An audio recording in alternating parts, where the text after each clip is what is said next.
सवाल ये पूछा गया कि दौरान नमाज मियाँ बीवी का एक दूसरे का बोसा लेना, इससे नमाज का हुक्म जो है वो क्या है। तो उसका जवाब ये है कि अगर बीवी नमाज पढ़ रही हो और मर्द आकर उसका बोसा जो है वो ले ले तो औरत की नमाज जो है वो फौरी तौर पर टूट जाएगी, चाहे इश्तिया हो या ना हो, स्टिमुलेशन हो या ना हो। तो औरत का जैसे ही वो मर्द आकर बोसा लेगा तो उसकी नमाज टूट जाएगी। दूसरी हालत यह है कि अगर मर्द नमाज पढ़ रहा और उसकी एहलिया उसका आके बोसा लेती है, उसे चूम लेती है, तो दो सूरतें बनती हैं।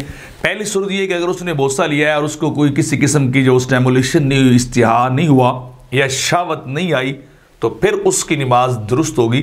लेकिन अगर औरत के बीवी के छूने से मियाँ को जो है वो शहवत होगी, वो स्टिमुलेट हो गया, तो फिर उसकी नमाज जो है वो टूट जाएगी।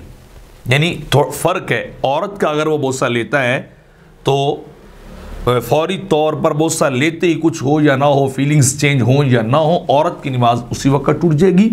और मर्द मियाँ शौहर हो तो उसके लिए ये कि उसकी फीलिंग्स का बदलना ज़रूरी है। अगर उसी तरह ही रहता है तो नहीं टूटेगी।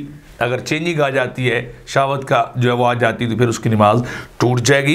ये बड़ी तफसील के साथ फतावा शामी के अंदर जो है इस बात को किताब सलात बाबू माजिफ सलात उसके अंदर जो है वो नकल किया गया है कि अगर एक मर्द ने औरत का बोसा नमाज में लिया, औरत नमाज पढ़ रही थी तो इस हालत में बोसा लिया, खा शावत हो या ना हो, औरत की नमाज टूट जाएगी।